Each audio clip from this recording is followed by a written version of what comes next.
दोस्तों टाटा स्टील ने जो डिसीजन लिया मर्जर का, उसके बाद में टाटा स्टील के शेयर में लगातार गिरावट देखने को मिली। और सिर्फ टाटा स्टील में नहीं, जितनी भी कंपनियों का मर्जर होना, उन सब कंपनियों में ज़बरदस्त गिरावट हुई। और अब यहाँ पे देख सकते हो टीआरएफ तो अभी भी लोअर सर्किट में चल रहा है। तो यहाँ पे जो गिरावट थी वो काफ़ी ज़्यादा हो चुकी है, लेकिन वहाँ से फिर से अब बाउंस बैक की संभावना बन चुकी है। अब यहाँ पे तेज़ी की संभावना भी बन सकती है। तो क्या इस समय टाटा स्टील में इन्वेस्टमेंट करना चाहिए? तो यहाँ पे स्टील सेक्टर को लेकर बहुत बड़ी अपडेट निकल के आ रही है, उसको अच्छे से डिस्कस करेंगे। साथ में क्या टाटा स्टील में इसमें इन्वेस्टमेंट करना चाहिए, क्योंकि एक तरह से देखें तो पहले इन्होंने स्प्लिट दिया और जो 1000 के आसपास का स्टॉक था वो 100 के आसपास आ गया।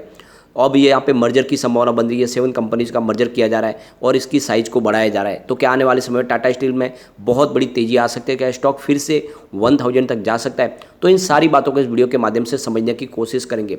सबसे पहले अगर हम फ्राइडे के कारोबार की बात करें तो स्टॉक 99.60 पर क्लोजिंग दी है। वैसे अगर आप देखें तो इंट्राडे में 100 को इसने टच कर लिया था, यानी 3 डिजिट में एक बार स्टॉक चला गया था, लेकिन फिर से स्टॉक नीचे आया। 2.84% की शानदार हमने तेजी देखी। अब ये तेजी के पीछे वजह थी कि बाजार में भी हमने ज़बरदस्त तेजी देखी, करीब 1000 पॉइंट की। निफ्टी मेटल में भी तेजी थी, 5768 के स्तर पर 2.17% की तेजी थी। अगर हम इसके वॉल्यूम को देखें तो पिछले 1 महीने पहले इसका 7 करोड़ का वॉल्यूम था, 1 वीक पहले 9 करोड़ का वॉल्यूम हुआ था, और थर्सडे को 7 करोड़ का वॉल्यूम था, फ्राइडे को भी 7 करोड़ का वॉल्यूम हुआ। लगभग एक जैसे वॉल्यूम में ही कामकाज हो रहा है, जो एक तरह से स्टेबिलिटी का सबूत है कि स्टॉक काफ़ी ज़्यादा स्टेबल है, इसमें आपको ज़्यादा अप डाउन देखने को नहीं मिल रही है। यहाँ पे जो अपडेट निकल के आ रही है, कह रही है कि स्टील सेक्टर में फिलहाल आप देखो डिमांड दिखाई नहीं दे रही है। यहाँ पे स्टील सेक्टर फिलहाल पूरे म्यूट मोड में है, और इसके पीछे सबसे जो बड़ी वजह यह है कि फिलहाल आप देख सकते हो मानसून सीजन चल रही है और ऐसे में कंस्ट्रक्शन का कारोबार रुका हुआ है, और इसी वजह से यहाँ पे डिमांड निकल के नहीं आ रही है स्टील सेक्टर में। यहाँ पे देखें तो ग्लोबल लेवल पर भी काफ़ी ज़्यादा डिमांड में कमी है, और इसके पीछे वजह देख सकते हो कि एक तो जियोपॉलिटिकल क्राइसिस है, रसिया यूक्रेन का युद्ध जारी है, इसके अलावा अमेरिका में इन्फ्लेशन की प्रॉब्लम है। तो ग्लोबल मार्केट में भी डिमांड नहीं है, और इंडिया में मानसून सीजन की वजह से यहाँ पे डिमांड काफ़ी कम है। तो इस वजह से अगर ये सितंबर क्वार्टर देखें तो इस बार स्टील सेक्टर के लिए ये भारी हो सकता है, इसमें आपको दबाव देखने को बिल्कुल मिल सकता है। दूसरी तरफ अगर आप देखें तो चाइना से भी जो डिमांड है वो काफ़ी कम है, और उसके पीछे सबसे बड़ी वजह है कि वहाँ पे कोविड की वजह से लॉकडाउन लगे और उसका इफेक्ट भी देखने को मिला। रियल इस्टेट में काफ़ी ज़्यादा वहाँ पे गिरावट देखने को मिल रही है, तो कारोबार चाइना से भी आपको उतना शानदार दिखाई नहीं देगा। और इंडिया में तो हमारे मानसून की वजह से बाज़ार में हमें काफ़ी ज़्यादा गिरावट का माहौल देखना पड़ रहा है। दूसरी तरफ गवर्नमेंट की तरफ से जो एक्सपोर्ट ड्यूटी लगाई गई है उसके भी हटाने की फिलहाल कोई संभावना नहीं है, और इस वजह से आने वाले समय में एक्सपोर्ट के बिजनेस में भी दबाव दिखाई दे रह सकता है, क्योंकि सरकार फिलहाल इस मूड में नहीं है, वो जल्दी ही इस ड्यूटी को विड्रॉ नहीं करने वाले। इंडियन मार्केट की बात तो ऑटोमोबाइल्स और होम अप्लायंसेस के सेक्टर में तो अच्छी खासी हमने तेजी देखी है, करीब 23% की बढ़त देखने को मिली है जनवरी से लेकर अप्रैल पीरियड के अंदर। बट यहाँ पे अगर देखें तो जो स्टील की प्राइस है उसमें कमी देखने को मिल रही है, क्योंकि यहाँ पे स्टील की जो खपत है उसमें 28% की गिरावट देखने को मिल रही है। तो दूसरी तरफ देखें तो अभी फ़िलहाल स्टील का जो सबसे बड़ा कंजम्पशन होता है वो है रियल इस्टेट सेक्टर से, जहाँ पर इंफ्रास्ट्रक्चर में स्टील का इस्तेमाल होता है। वहाँ पे अभी भी जब तक डिमांड नहीं निकलेगी तब तक स्टील सेक्टर के लिए अच्छे दिन आने की संभावना भी थोड़ी सी कम दिख रही है। दूसरी तरफ एक और बड़ी अपडेट जो है, इसको ऑलरेडी हमने पहले भी डिस्कस किया कि यहाँ पे टाटा स्टील और वेदांता को कंपेयर किया जाए तो जो रिसर्च एनालिस्ट है उनकी राय निकल के आ रही है कि इन दोनों के मुकाबले टाटा स्टील काफ़ी अच्छा लग रहा है, अट्रैक्टिव लग रहा है, क्योंकि एक तो ये मर्जर की जो इन्होंने संभावना तलाशी है, इसके बाद में कंपनी का कारोबार करने का तरीका बदल जाएगा। यानी एक तरह से देखें तो जो एक दूसरे की कंपनियों को रॉयल्टी पे करते हैं वो रॉयल्टी में कमी आएगी। इसके अलावा जो डिसीजन मेकिंग प्रोसेस बहुत ज़्यादा आसान हो जाएगा, खर्च में कमी आएगी, और यहाँ पे आप देख सकते हो कि एक तरह से एक कारोबार में और नई वृद्धि की संभावना बनेगी। जो मर्जर के बाद टाटा स्टील एक बड़ी साइज़ के साथ आगे बढ़ेगी, उस हिसाब से कारोबार और तेज़ी से आगे बढ़ सकता है। तो वेदांता से इस समय निवेश करना है तो टाटा स्टील काफ़ी अच्छा है, और स्प्लिट के बाद इसकी प्राइस भी काफ़ी अट्रैक्टिव लग रही है।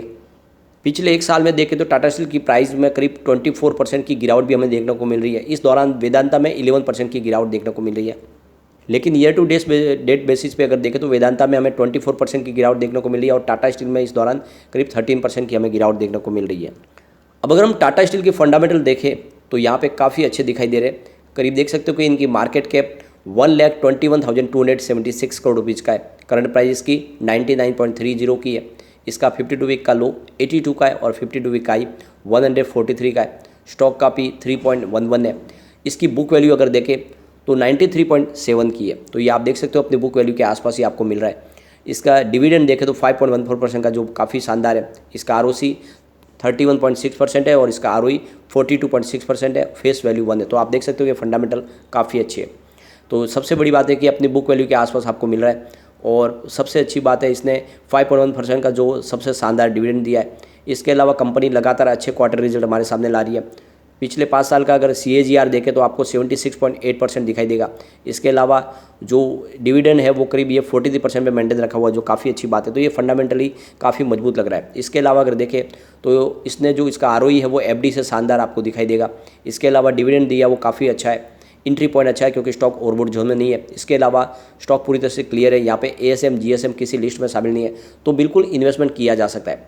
पिछले 4 साल की इसकी परफॉर्मेंस अगर देखें तो 2019 में कंपनी का टोटल रेवेन्यू 1.59 लाख करोड़ का था और उस समय इनका प्रॉफिट होता 0.10 लाख करोड़ का। 2020 की बात करें तो थोड़ा सा इनका रेवेन्यू और कम हुआ, 1.51 लाख करोड़ रुपीज़ का टोटल रेवेन्यू और इनका प्रॉफिट हुआ था 0.02 लाख करोड़ रुपीज़ का, जो काफ़ी कम था। अब 2021 में थोड़ी सी इसमें रिकवरी दिखाई दी और इनका total revenue 1.58 lakh crore rupees का रहा और इनको प्रॉफिट मिला 0.07 लाख करोड़ रुपीज़ का। लेकिन 2022 की बात करें तो इनका रेवेन्यू बढ़ के 2.46 लाख करोड़ रुपीज़ तक पहुंच गया और इनका प्रॉफिट भी बढ़ते हुए 0.40 लाख करोड़ रुपये तक पहुंच गया। तो ये आप देख सकते हो कि 2019, 20 और 21 के मुकाबले 2022 काफ़ी शानदार है टाटा स्टील के लिए, जब इनका रेवेन्यू और प्रॉफिट दोनों ही बढ़ा है। लेकिन पिछले 1-2 क्वार्टर से दबाव बना हुआ है और स्टील की प्राइस जो आप देख सकते हो कि अप डाउन काफ़ी हमें देखने को मिली और ग्लोबल मार्केट में जब डिमांड की कमी आई इस वजह से भी थोड़ा इफेक्ट देखने को मिला। लेकिन ओवरऑल आने वाले समय में अच्छी खासी हमें तेजी देखने को मिल सकती है। यहाँ पे अगर हम इसके शेयर होल्डिंग पैटर्न को डिस्कस करें तो प्रमोटर की होल्डिंग काफ़ी अच्छी है। 33.92% की शेयर प्रमोटर के पास है, जो 4 क्वार्टर से बने हुए, यानी अगस्त क्वार्टर में भी वही होल्डिंग है। बात अगर FI की करें तो यहाँ पे 21.36% की होल्डिंग दिसंबर में थी। मार्च में उन्होंने होल्डिंग को बढ़ा के 22.87% कर लिया और जून क्वार्टर में उनकी होल्डिंग थोड़ी सी कम हुई, 21.95% की होल्डिंग। फिलहाल उनकी 21.76% की होल्डिंग है अगस्त महीने में।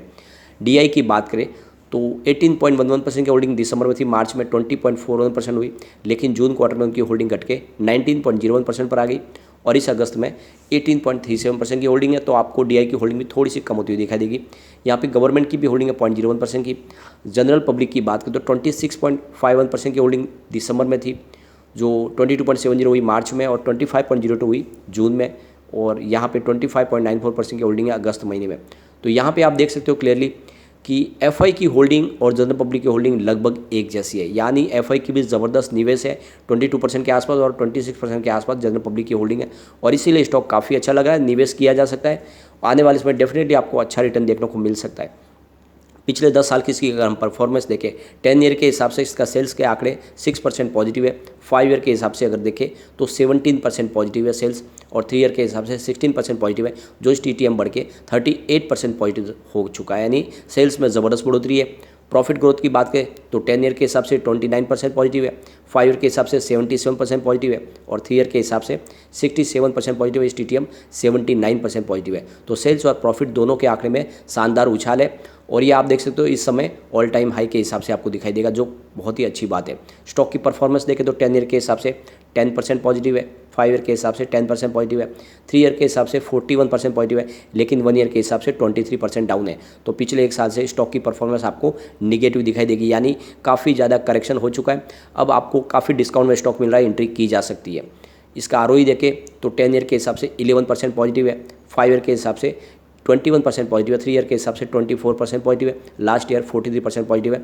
तो ROE में भी ज़्यादा देख के आपको अच्छा खासा इंप्रूवमेंट देखने को मिल रहा है। कुल मिला के काफ़ी अच्छे आंकड़े हैं और निवेश किया जा सकता है। नजरिया कम से कम 2-3 साल का लेकर अगर चलोगे तो स्टॉक मुझे लगता है आने वाले समय में 3 साल के टारगेट पे आपको मालामाल कर देगा और कम से कम 5 साल के लेकर इसको होल्ड करते हो तो ये फिर से 1000 का टारगेट दिखाने की भी ताकत रखता है। तो निवेश किया जा सकता है। मर्जर के बाद इसमें पॉजिटिव संभावना जरूर बनेगी, लेकिन फ्रेंड कोई भी इन्वेस्टमेंट करने से पहले अपने फाइनेंशियल एडवाइजर एक बार ले ले या अपना खुद का रिसर्च करें, क्योंकि मैंने वीडियो आपके एजुकेशनल पर्पज़ के लिए ही बनाया। वीडियो पसंद आए तो लाइक शेयर जरूर कीजिए और चैनल को सब्सक्राइब कर दीजिए।